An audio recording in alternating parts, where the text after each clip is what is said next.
Hello everyone.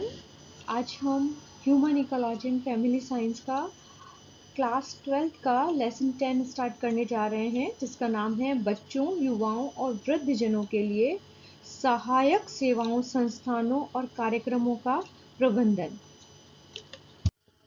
Students, सबसे पहले हम लर्निंग ऑब्जेक्टिव्स को जानेंगे कि इस चैप्टर को पढ़ने के बाद जो स्टूडेंट्स हैं उन्हें क्या ज्ञान प्राप्त हो सकेगा। तो सबसे पहले है कि बच्चों, युवाओं और वृद्धजनों के लिए सेवाओं, संस्थानों और कार्यक्रमों की आवश्यकता क्यों है, क्यों इस प्रकार के प्रोग्राम्स बनाए जाते हैं, क्योंकि ये जो विशेष ग्रुप है ये किन चुनौतीपूर्ण वातावरण में इन्हें अपना जीवन यापन करना पड़ता है, उसके लिए सरकार के द्वारा कौन कौन सी सर्विसेज प्रोवाइड की जाती है, कौन से ऑर्गेनाइजेशन इनके लिए काम कर रहे हैं और कौन से प्रोग्राम्स बनाए गए हैं, इन प्रोग्राम्स को बनाने की आवश्यकता क्यों पड़ी है, इसे हम जान सकेंगे। सेकेंड पॉइंट है संस्थानों और कार्यक्रमों के प्रबंधन से जुड़े पहलुओं का वर्णन कर सकेंगे। कौन से ऐसे पहलू हैं जो कि इस प्रबंधन, इस मैनेजमेंट सिस्टम के लिए आवश्यक हैं और यह बनाए गए हैं, इसके बारे में जान सकेंगे, इसका वर्णन समझ सकेंगे। थर्ड पॉइंट है संस्थानों और कार्यक्रमों के प्रबंधन और उसके संचालन के लिए आवश्यक कौन सी जानकारी है और कौन से कौशल है, उनके ऊपर चर्चा कर सकेंगे। और यह सारी जानकारी प्राप्त करने के बाद इस क्षेत्र के अंदर कौन कौन से रोजगार के अवसर हैं, कौन से रोजगार के अवसर हम प्राप्त कर सकेंगे, इसकी संपूर्ण जानकारी हम प्राप्त करेंगे। तो अब हम अपना चैप्टर स्टार्ट करते हैं, जो कि इस प्रकार है। स्टूडेंट्स, मैंने इस चैप्टर को समझाने के लिए क्वेश्चन आंसर फॉर्मेट में से तैयार किया है, जिससे कि आपके पूरे नोट्स बन जाएं इस चैप्टर के। और मैंने एनसीईआरटी की ज़्यादा से ज़्यादा मैटर को इसमें इंक्लूड किया है, जिससे कि आप हर टॉपिक को, हर लाइन को, हर शब्द को इजीली समझ सकें। तो फर्स्ट क्वेश्चन है, परिवार समाज की मूल इकाई है, इस कथन को अपने शब्दों में स्पष्ट कीजिए। यहाँ पे दूसरा प्रश्न ऐसे भी बन सकता है कि परिवार की महत्ता को स्पष्ट कीजिए। परिवार का क्या सिग्निफिकेंस है, क्या इम्पोर्टेंस है, इसके बारे में बताइए। तो सबसे पहले परिवार समाज की मूल इकाई होती है। इसका एक मुख्य कार्य अपने सदस्यों की आवश्यकताओं को देखना और ध्यान रखना है कि परिवार के जो मुख्य सदस्य होते हैं वो परिवार के अन्य सदस्यों की क्या बेसिक नीड्स हैं उनको पूरा करते हैं, और यह देखते हैं कि किस प्रकार वो पूरी पूरी की जा सकती है, उसका ध्यान रखते हैं। परिवार के सदस्यों में कौन कौन होते हैं? माता पिता और विभिन्न आयु के बच्चे, दादा दादी और नाना नानी शामिल हो सकते हैं। परिवार का संयोजन एक से दूसरे परिवार से भिन्न होता है। स्टूडेंट्स, इस लाइन का क्या मतलब है कि परिवार न्यूक्लियर फैमिली भी हो सकती है और जॉइंट फैमिली भी हो सकती है।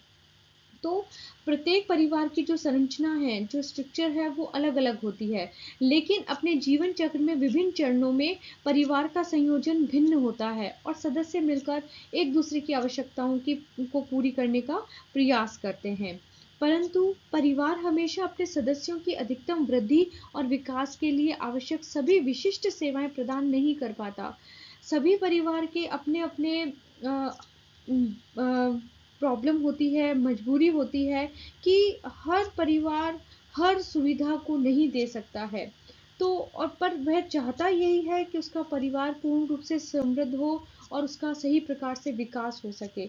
अब जैसे उदाहरण अगर हम लें तो सबसे पहले सबसे बेसिक नीड क्या है कि बच्चे की जो शिक्षा है, बच्चा शिक्षित होना चाहिए। पर हमारे भारत देश में बहुत सारे ऐसे परिवार हैं जो अपने बच्चे को शिक्षित भी नहीं कर पाते हैं। वो एक औपचारिक शिक्षा, यानी कि वो स्कूल भी अपने बच्चों को नहीं भेज पाते हैं। सभी सदस्यों को स्वास्थ्य देखभाल की ज़रूरत होती है। परिवार के सभी सदस्यों को उनके स्वास्थ्य, समय समय पर उनके स्वास्थ्य देखभाल की आवश्यकता होती है। इसलिए प्रत्येक समुदाय अन्य ऐसी संस्थाएं जैसे विद्यालयों, अस्पतालों, विश्वविद्यालयों, मनोरंजन केंद्र, प्रशिक्षण केंद्रों का निर्माण करता है, जो विशिष्ट सेवाएं और सहायता प्रदान करते हैं। अतः हमारे समुदाय का, हमारी सरकार का यह कर्तव्य है कि वो विद्यालयों का निर्माण करे, हॉस्पिटल्स का निर्माण करे, यूनिवर्सिटीज़ का निर्माण करें, और बहुत सारे मनोरंजन केंद्रों को बनाए जहाँ पे जाके परिवार अपना एक अच्छा माहौल में अपना समय व्यतीत कर सके। तो इस प्रकार की जो सेवाएं हैं वो समुदाय के द्वारा दी जाती हैं परिवार के सदस्यों को, और जो विशिष्ट सेवाएं और सहायता प्रदान करते हैं। अब हमारे देश में सबसे बड़ी प्रॉब्लम ये है कि हमारे देश में बहुत सारे परिवार ऐसे हैं जो इन बेसिक फैसिलिटीज़ को, बेसिक नीड को पूरी नहीं कर पाते हैं, और इसका सबसे महत्वपूर्ण कारण क्या है? इसका सबसे महत्वपूर्ण कार्य है वित्तीय संसाधनों की कमी। यानी कि आर्थिक स्थिति से मजबूत ना होने के कारण वो परिवार को संसाधन उपलब्ध नहीं करवा पाते हैं, जो आवश्यकताएं हैं, विशिष्ट सेवाएं हैं, वो नहीं दे पाते हैं। तो यहाँ पे इस प्रश्न के द्वारा हम परिवार की महत्ता को समझते हैं। परिवार का यह महत्व है कि वो हमारी विशेष आवश्यकताओं को पूरा कर सके, पर परिवार की यह भारत के सभी परिवार इन बेसिक जो हमारी आवश्यकताएं हैं उनको पूरा नहीं कर पाते हैं, और इसके पीछे सबसे बड़ा कारण क्या है? संसाधनों की कमी। अब हमारा सेकंड क्वेश्चन इज, भारत में सहायक तथा विशिष्ट सेवाओं एवं संसाधनों की कमी के क्या परिणाम हो रहे हैं? उन परिणामों पर प्रकाश डालिए कि अगर ये बेसिक जो सुविधाएं हैं वो परिवार के व्यक्तियों को नहीं मिल पा रही है, तो पूरे भारत पर इसका क्या प्रभाव पड़ रहा है।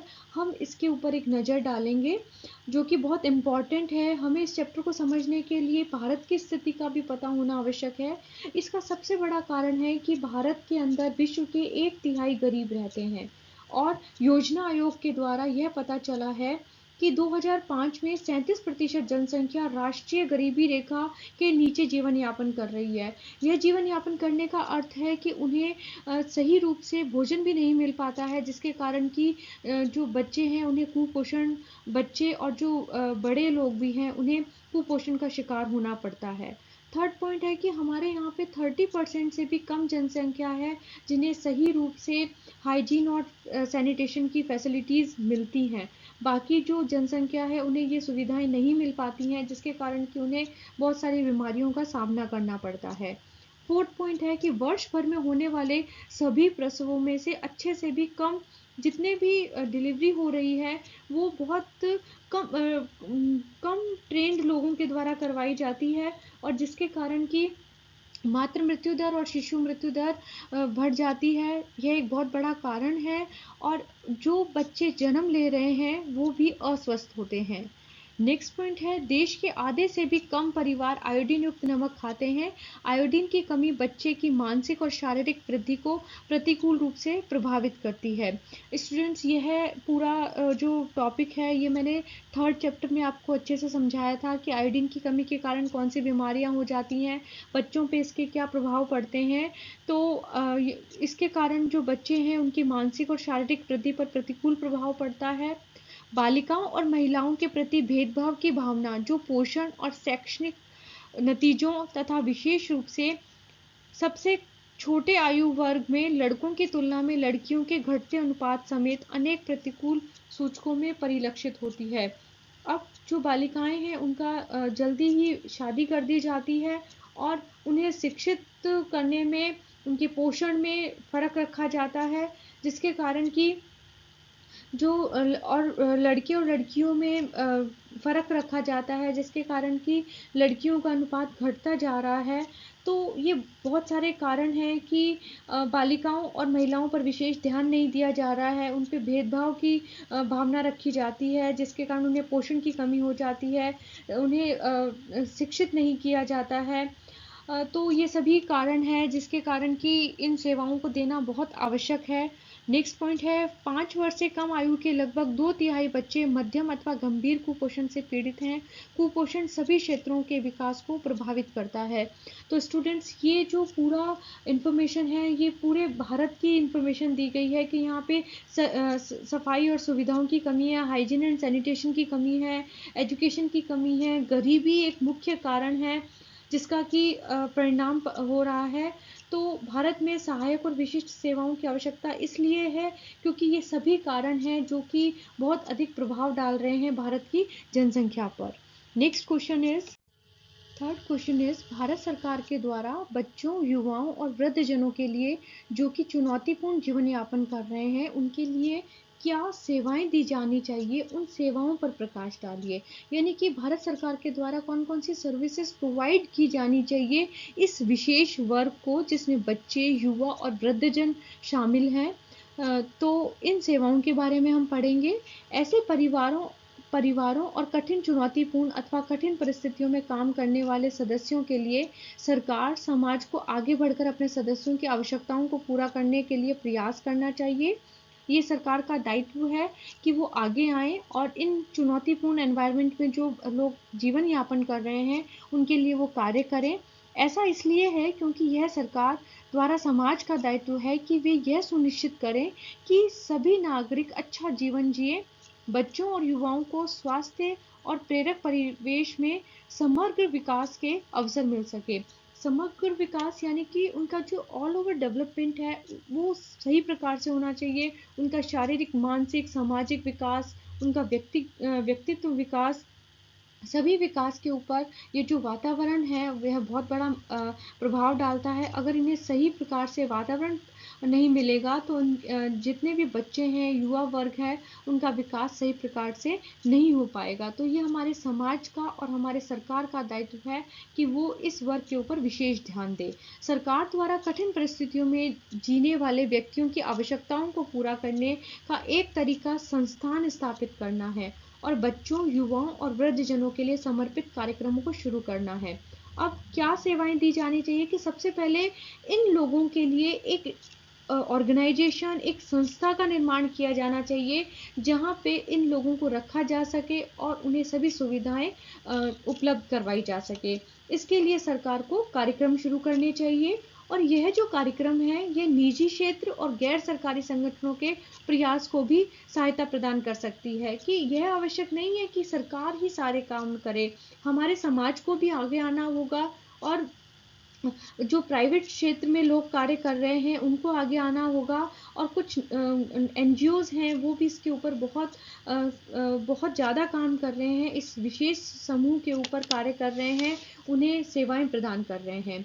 इनमें से कुछ संस्थान और कार्यक्रम विशिष्ट आवश्यकताओं को पूरा करने पर तथा कुछ कार्यक्रम समग्र परिपेश को अपनाकर व्यक्तियों की विभिन्न आवश्यकताओं को एक साथ पूरा करने के लिए उपाय और सेवाएं प्रदान करने पर अपने प्रयास केंद्रित कर रहे हैं, जिसके परिणाम स्वरूप इनका इष्टतम अनुकूल प्रभाव हो सके।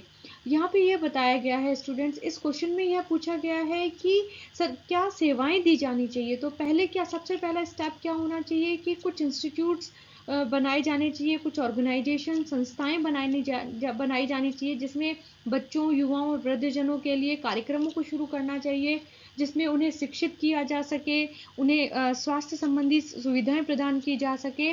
और यह खाली सरकार का ही काम नहीं है, यह एनजीओज भी इसमें काम कर सकते हैं।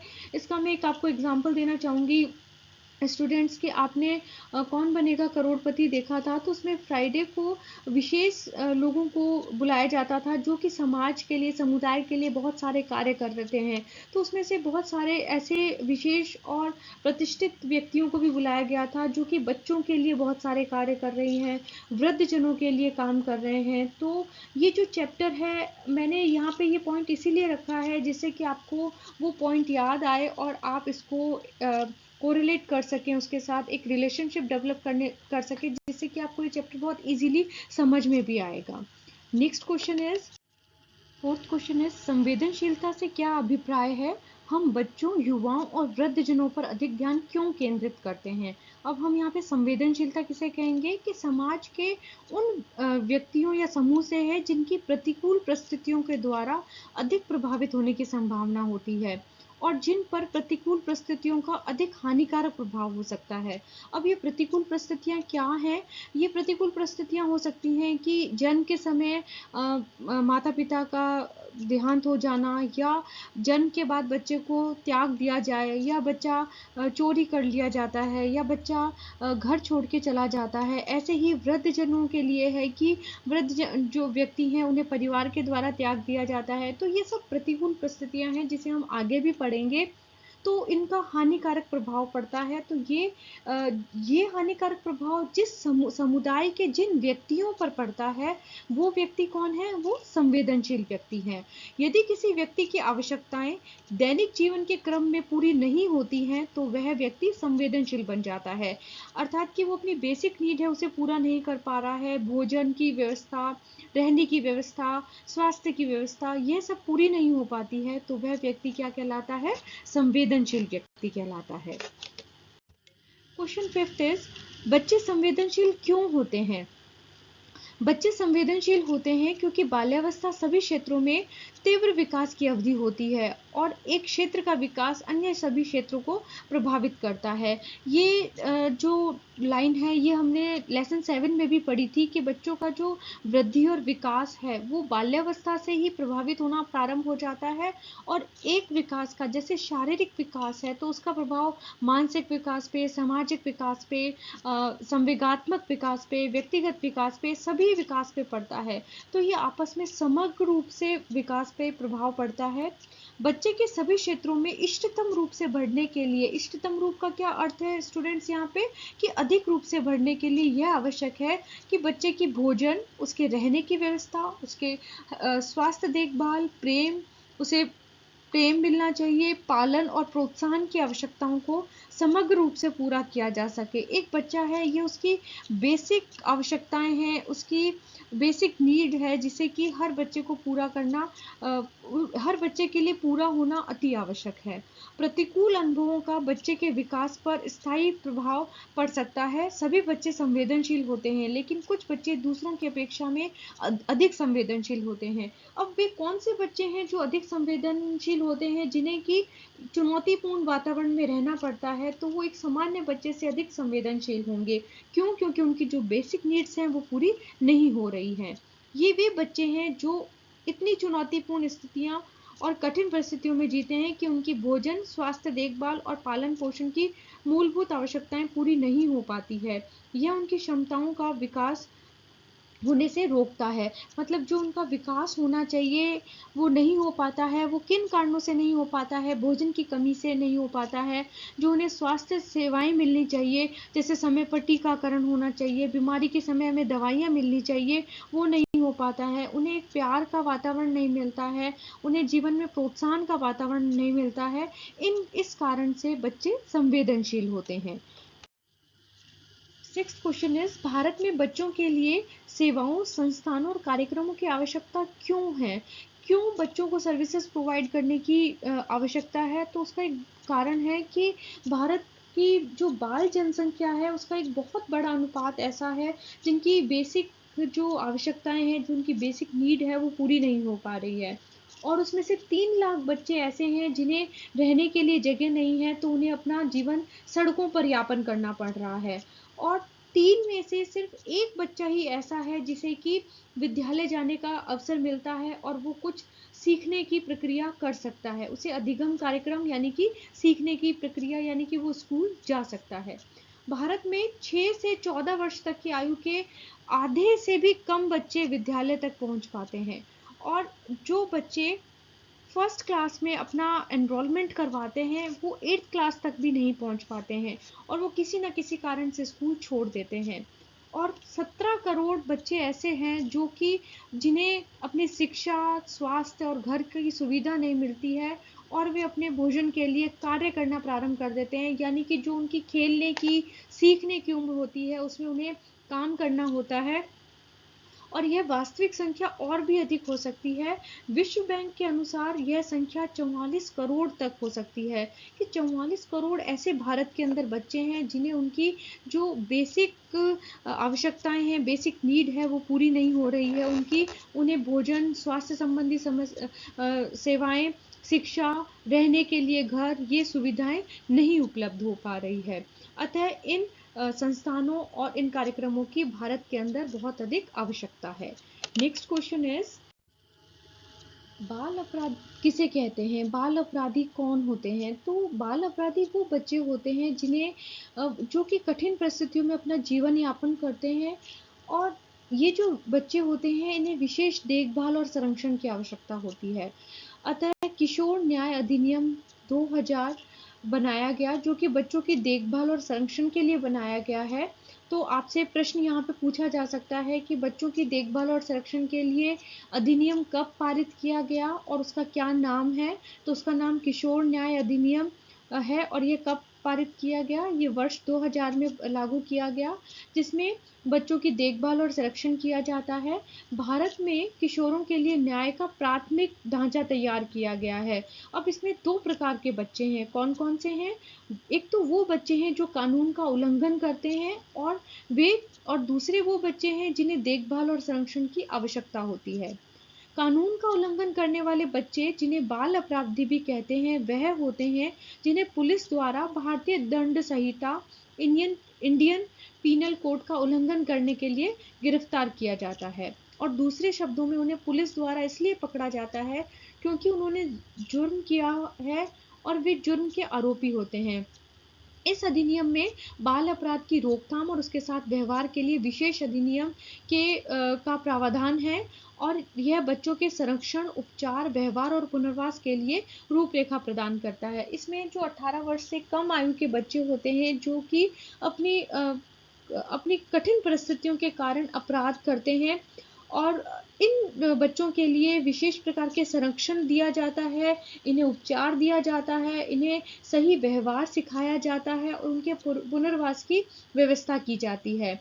इसका संबंध कानून का उल्लंघन करने वाले किशोरों और देखभाल और संरक्षण की आवश्यकता वाले बच्चों से है और यह उनकी विकास संबंधी आवश्यकताओं को पूरा करने और अब इनका काम क्या रहता है, यह जो ऑर्गेनाइजेशन है ये क्या काम करता है कि ये बच्चों की आवश्यकताओं को पूरा करता है, उनकी उचित देखभाल करता है, संरक्षण करता है और उन्हें उपचार प्रदान करता है, जिससे कि बच्चों का हित हो सके और ये जो अपराध किए हुए मामले होते हैं इनका निर्णय और निपटारा करने के लिए एक ऑर्गेनाइजेशन है जिसका नाम है बाल मित्रवत अधिनियम को अपनाने और विभिन्न संस्थानों द्वारा उनके पुनर्वास के लिए भी प्रावधान है। तो स्टूडेंट्स यहाँ पे आपसे पूछा जा सकता है कि बाल मित्रवत अधिनियम क्या है? तो आपको बताना होगा कि यह बच्चों के पुनर्वास के प्रावधान के लिए बनाया गया अधिनियम है। यह अधिनियम बाल अधिकार समझौते के अनुरूप है और उसके अनुसार देखभाल और संरक्षण की आवश्यकता वाले बच्चे हुए हैं। कि ऐसे कौन से बच्चे हैं? तो ऐसे 2 प्रकार के बच्चे हैं जो कि बाल अपराध के अंदर माने जाते हैं। एक तो वो होते हैं जो कानून का उल्लंघन करते हैं और दूसरे वो होते हैं जिन्हें कठिन परिस्थितियों के कारण विशेष देखभाल और संरक्षण की आवश्यकता होती है। ठीक है स्टूडेंट्स, तो इसमें आपसे बाल अपराधी की डेफिनेशन पूछी जा सकती है और कौन-कौन से अधिनियम हैं उसके बारे में पूछा जा सकता है। 8th क्वेश्चन इज उन बच्चों का वर्णन कीजिए जिन्हें बाल अधिकार समझौते के अनुरूप विशेष देखभाल और संरक्षण की आवश्यकता होती है। अब वो कौन से बच्चे हैं जिन्हें विशेष देखभाल की आवश्यकता होती है? तो उसके अंदर सम्मिलित है कि जिनका कोई घर नहीं होता, जिनके पास रहने की कोई जगह नहीं होती है, गुमशुदा हुए बच्चे जिन्हें कि सड़क पर पलने के लिए मजबूर होना पड़ता है, जो घर छोड़कर भाग जाते हैं या जिन्हें परिवार के द्वारा किन्हीं कारणों से त्याग दिया जाता है, इसमें उन बच्चों को सम्मिलित किया जाता है तथा ऐसे बच्चे जो कि अभिभावकों के साथ नहीं रहते हैं या परिवार में ऐसा कोई व्यक्ति नहीं होता है जो उनकी देखभाल कर सके, अथवा जहां बच्चे के मारे जाने और उसके साथ दुर्व्यवहार होने की संभावना रहती है, उन्हें विशेष देखभाल और संरक्षण की आवश्यकता होती है। इसके अतिरिक्त बहुत सारे बच्चे होते हैं जो कि मानसिक और शारीरिक रूप से विकलांग होते हैं और वो एक लंबी बीमारी से पीड़ित होते हैं जिसमें परिवार वाले उनका साथ नहीं दे पाते हैं, तो उनको विशेष देखभाल और सहायता की आवश्यकता होती है और उस समय उनके पास कोई नहीं होता है। या जिन्हें यौन दुर्व्यवहार अथवा अनैतिक कार्यों के प्रति प्रताड़ित किया जाता है और कुछ बच्चे होते हैं जो कि नशीली दवाओं का सेवन करने लग जाते हैं या इस प्रकार का कोई व्यापार करने लग जाते हैं जिन्हें कि हम संवेदनशील कहेंगे। कुछ बच्चे ऐसे होते हैं जो कि प्राकृतिक आपदाओं के शिकार हो जाते हैं और सशस्त्र विरोध नागरिक मतलब किन्हीं कारणों के द्वारा उन्हें वहाँ से हटा दिया जाता है, उस शहर से हटा दिया जाता है या लड़ाइयों के कारण या प्राकृतिक आपदा के शिकार हो जाते हैं इसके अलावा बहुत सारे ऐसे बच्चे होते हैं जिन्हें जो कि अनाथ होते हैं, जिन्हें वेश्याओं के चंगुल से छुड़ाया जाता है। कई बच्चे ऐसे होते हैं जो कारखानों में बाल श्रमिक का कार्य कर रहे होते हैं। कई बच्चे गुम हुए भी होते हैं। वो जब भी पुलिस को मिलते हैं या किसी व्यक्ति को मिलते हैं तो उनकी विशेष देखभाल और संरक्षण की आवश्यकता होती है, जिससे कि उनके साथ कोई दुर्व्यवहार ना हो। या कई बच्चे होते हैं जो भाग गए होते हैं, और विशेष ज़रूरत वाले बच्चे अथवा कैदियों के बच्चे इसमें शामिल होते हैं, जिन्हें की विशेष देखभाल और संरक्षण की आवश्यकता होती है। नेक्स्ट क्वेश्चन इज, भारत सरकार द्वारा बच्चों के लिए जो कि चुनौतीपूर्ण जीवन यापन कर रहे हैं, उनके लिए क्या सेवाएं दी जा रही है, उन सेवाओं पर प्रकाश डालिए। तो भारत सरकार के द्वारा जो संवेदनशील बच्चे हैं उनके लिए पहली सेवा है जिसे हम कहते हैं समेकित बाल विकास सेवाएं, जिसे ICDS कहते हैं।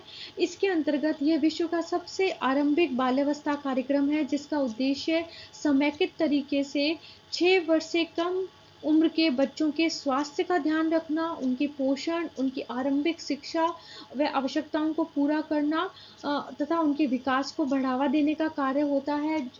स्टूडेंट्स, ये आपने देखा होगा कि आंगनवाड़ी केंद्र खुले हुए होते हैं। उन केंद्रों के अंदर ICDS की सेवाएं दी जाती है, जिसमें 0 to 6 ईयर के बच्चों को के स्वास्थ्य का ध्यान रखा जाता है, उन्हें पोषण संबंधी सुविधाएं दी जाती है और उन्हें साथ साथ में अनौपचारिक रूप से शिक्षित किया जाता है।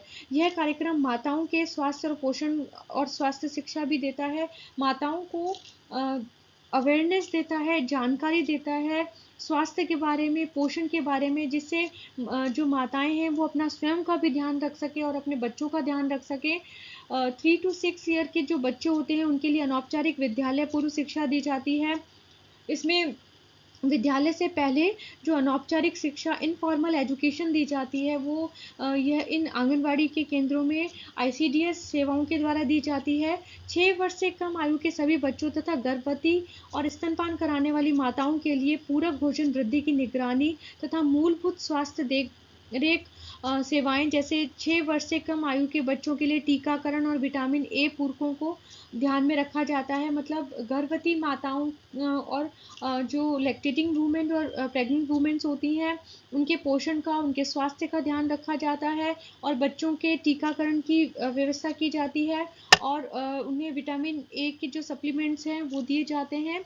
इस कार्यक्रम से वर्तमान में 41 करोड़ बच्चे लाभान्वित हो रहे हैं। यह सेवाएं आंगनवाड़ी नामक देखरेख केंद्र पर समेकित तरीके से दी जाती है। तो यह सरकार का बहुत अच्छा प्रयास है, जिसके द्वारा कि बच्चों को ये सुविधाएं दी जाती है। तो स्टूडेंट्स, आपसे सिर्फ यहाँ पे ICDS के बारे में भी पूछा जा सकता है और आपको ये अगर लॉन्ग क्वेश्चन के हिसाब से आएगा तो आपको सब कुछ लिखना होगा। इसके अंदर जो आगे भी सेवाएं दी जा रही है उसके बारे में भी लिखना होगा।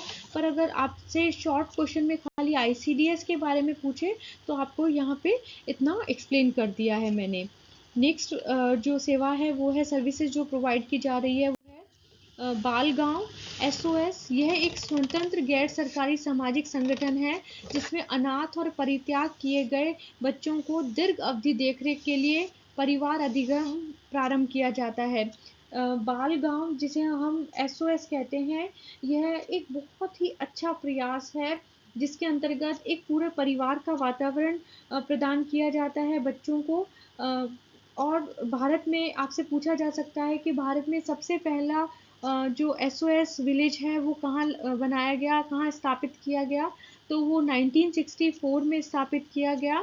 और अब यह संगठन देश में 40 विशिष्ट गांव के लगभग 6000 और त्याग किए गए बच्चों की देखभाल करता है। भारत में जब भी कोई पर्यावरण और प्राकृतिक आपदा होती है तो इस प्रकार से जो बच्चे होते हैं जो कि अपने परिवार से छूट गए होते हैं, उन्हें इस प्रकार की सेवाएं दी जाती है, उन्हें बाल गांव में रखा जाता है जिससे कि वो अपने परिवार की कमी को पूरा कर सके। तो अब हम इसे समझेंगे कि इसके अंतर्गत क्या होता है, SOS गांव का क्या उद्देश्य है, हम इसको जानेंगे। ऐसे बच्चों को परिवार आधारित दीर्घावधि की देखरेख प्रदान की जाती है। दीर्घावधि देखरेख यानी कि लंबे समय तक इन्हें देखरेख की जाती है, जो किन्हीं कारणों से अपने जैविक परिवारों के साथ नहीं रहते हैं। जैविक परिवार का मतलब है जहाँ पे उनका जन्म हुआ है, उन परिवारों के साथ नहीं रहते हैं। प्रत्येक एसओएस घर में एक माँ होती है जो कि 10 से 15 बच्चों की देखभाल करती है। यह इकाई एक परिवार की तरह रहती है और बच्चे एक बार फिर संबंधों और प्रेम का अनुभव करते हैं। जहाँ पे उन्हें माँ मिलती है और भाई-बहन का प्यार मिलता है और एक परिवार का पूरा वातावरण मिलता है जो कि किन्हीं कारणों से छूट गया होता है, जिससे उन्हें अपने त्रासद अनुभवों से उभरने में सहायता मिलती है। यह एक स्थिर पारिवारिक परिवेश में पलते हैं और एक स्वतंत्र युवा वयस्क बने उनकी व्यक्तिगत रूप से सहायता की जाती है। इसमें बच्चों की सहायता की जाती है कि उन्हें पहला पारिवारिक परिवेश मिल सके तथा जब वो युवा अवस्था में आए तो वो अपनी व्यक्तिगत पहचान बना सके। उन्हें इस तरीके से विकसित किया जाता है, इस प्रकार से उनका विकास किया जाता है कि वो अम, परिवार के साथ रहे, एसओएस परिवार के साथ रहे और व्यक्तिगत रूप से उन्हें सहायता प्रदान की जाती है। सहायक ग्राम परिवेश बनाते हैं, यह स्थानीय समुदाय के साथ जुड़े रहते हैं और सामाजिक जीवन में योगदान देते हैं। देखो स्टूडेंट्स यहाँ पर पहला हमने आईसीडीएस के बारे में पढ़ा, सेकंड है यहाँ पे बाल गाँव जिसे हम एसओएस कहते हैं। इसके अंदर क्या होता है कि एक परिवार का वातावरण प्रदान किया जाता है जिसमें एक मदर होती हैं और वो अपने साथ 10 से 15 बच्चों को रखती है और एक घर जैसा वातावरण होता है जिससे परिवार जो बच्चे होते हैं उन्हें अपने भाई बहन और माँ का प्यार मिलता है और ये जो परिवार ये जो कॉन्सेप्ट है ये बहुत ही अच्छा कॉन्सेप्ट है। इसमें उन बच्चों की जो बेसिक नीड है वो पूरी हो सकती है। थर्ड इसका जो पॉइंट है वो है बाल गृह। बाल गृह 3 से 18 वर्ष के बच्चों के लिए जो विभिन्न कारणों से राज्य की परिधि में है, ये सरकार द्वारा 3 प्रकार के बाल गृह स्थापित किए गए हैं। पहला है प्रेक्षक गृह, चिल्ड्रंस होम, जहां बच्चे अस्थायी रूप से अपने माता पिता का पता लगाए जाने और उनकी पारिवारिक पृष्ठभूमि के बारे में जानकारी एकत्रित किए जाने तक रहते हैं। मतलब ये थोड़े समय तक के लिए रहते हैं जब तक कि उन्हें अपने माता जैसे कोई बच्चा गुम गया है तो उसे प्रेक्षण घर में रख दिया जाता है, जहाँ पे जैसे उनके माता पिता और उनके परिवार का पता चलता है वैसे उन्हें वापस से वहाँ पे पहुँचा दिया जाता है। सेकंड है विशेष गृह, जहाँ पे ऑब्जर्वेशन होम कहते हैं, जहाँ कानून का उल्लंघन करने वाले किशोरों जो कि 18 वर्ष से कम आयु के बच्चों को हिरासती देखरेख में रखा जाता है। मतलब उन्हें जेल में ना रख के इन ऑब्जर्वेशन होम में रखा जाता है जहाँ उनके व्यवहार को सुधारा जाता है, उनको उनकी आवश्यकताओं को पूरा किया जाता है और बच्चों के व्यवहार में सुधार लाया जाता है।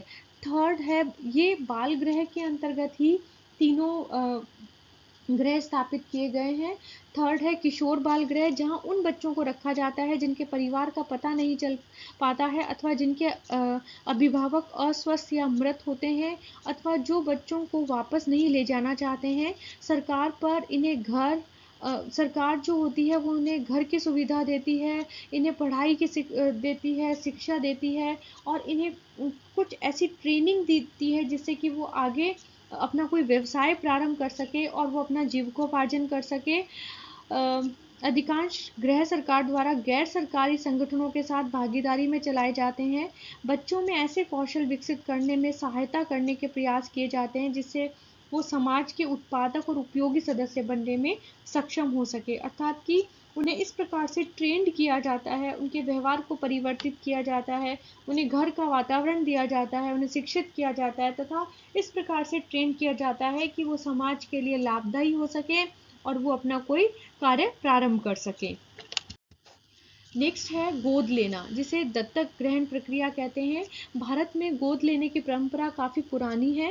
पहले परिवार में से ही बच्चों को गोद लिया जाता था। इसमें सामाजिक और धार्मिक प्रथाएं शामिल थी, लेकिन समय के साथ परिवार के बाहर के बच्चों को गोद लेने की प्रथा का संस्थागत और विधि बना दिया गया है। पहले गोद लेने की प्रक्रिया जो होती थी वो एक लॉन्ग प्रोसेस होता था और लोग यह चाहते थे कि परिवार के दूसरे सदस्यों के ही बच्चे को गोद ले लिया जाए। पर आजकल बहुत सारे ऑर्गेनाइजेशन हैं जिन्होंने इस विधि को बहुत ईजी कर दिया है। जो गोद लेने की प्रक्रिया है, जो एडॉप्शन प्रोसेस है, उसको बहुत ईजी कर लिया है, जहां भारत सरकार और राज्य सरकारें नीतियों और कार्यक्रमों के द्वारा आवश्यक सहायता और मार्गदर्शन प्रदान करती है। वहीं गैर सरकारी संगठन एनजीओ गोद लेने की प्रक्रिया के लिए आवश्यक वितरण प्रणाली प्रदान करते हैं। इस लाइन का क्या अर्थ है स्टूडेंट्स? यहाँ पे यह मतलब है कि भारत सरकार और जो राज्य सरकारें हैं उन्होंने बहुत सारी नीतियाँ बना दी है, बहुत सारे प्रोग्राम बना दिए हैं जिससे कि इस पूरे प्रोसेस को बहुत इजी बना दिया गया है। इसके साथ ही बहुत सारे एनजीओज़ हैं जो भी वो भी आगे पहल करके इस कार्यक्रम को बहुत इजी बना देते हैं और जिन लोगों को बच्चों की आवश्यकता होती है उन्हें गोद लेने की प्रक्रिया के द्वारा उन्हें यह प्रक्रिया इजी करवा दी जाती है एनजीओज़ के द्वारा और बहुत सारी सरकारी नीतियों के द्वारा। थर्ड है गोद लेने के नियमों को सशक्त करने और गोद लेने को सुगम बनाने के लिए भारत सरकार ने उच्चतम न्यायालय की सलाह के तहत केंद्रीय दत्तक ग्रहण संस्था का गठन किया है। तो स्टूडेंट्स आपसे यहाँ पे प्रश्न पूछा जा सकता है कि गोद लेने की प्रक्रिया के लिए कौन सी संस्था का निर्माण किया गया है? तो केंद्रीय दत्तक ग्रहण संसाधन संस्था का गठन किया गया है जो बच्चों जिसका मुख्य उद्देश्य क्या है? तो आपसे सेकंड क्वेश्चन ये भी पूछा जा सकता है कि जो केंद्रीय दत्तक ग्रहण संस्था है उसका क्या उद्देश्य है? उसका उद्देश्य है कि बच्चों के कल्याण और उसके अधिकारों की रक्षा के लिए गोद लेने के लिए दिशा निर्देश बनाती है जिससे कि बच्चों का कल्याण हो सके, उन्हें एक अच्छा पारिवारिक वातावरण मिल सके, उन्हें शिक्षा और स्वास्थ्य की जो आवश्यकताएं हैं वो उनकी पूरी हो सके। तो स्टूडेंट्स यहाँ पे हमने परिवार की महत्ता के बारे में जाना और बच्चों के लिए कौन से बच्चे हैं जिन्हें की विशेष संस्थानों और सहायक सेवाओं की आवश्यकता है, सर्विसेज प्रोवाइड की जानी चाहिए और भारत सरकार के द्वारा किन बच्चों को और कौन-कौन सी सेवाएं प्रदान की जा रही है, हमने इसके बारे में पढ़ा है। आप इसे पढ़ें, समझें और इसके नोट्स बनाएं।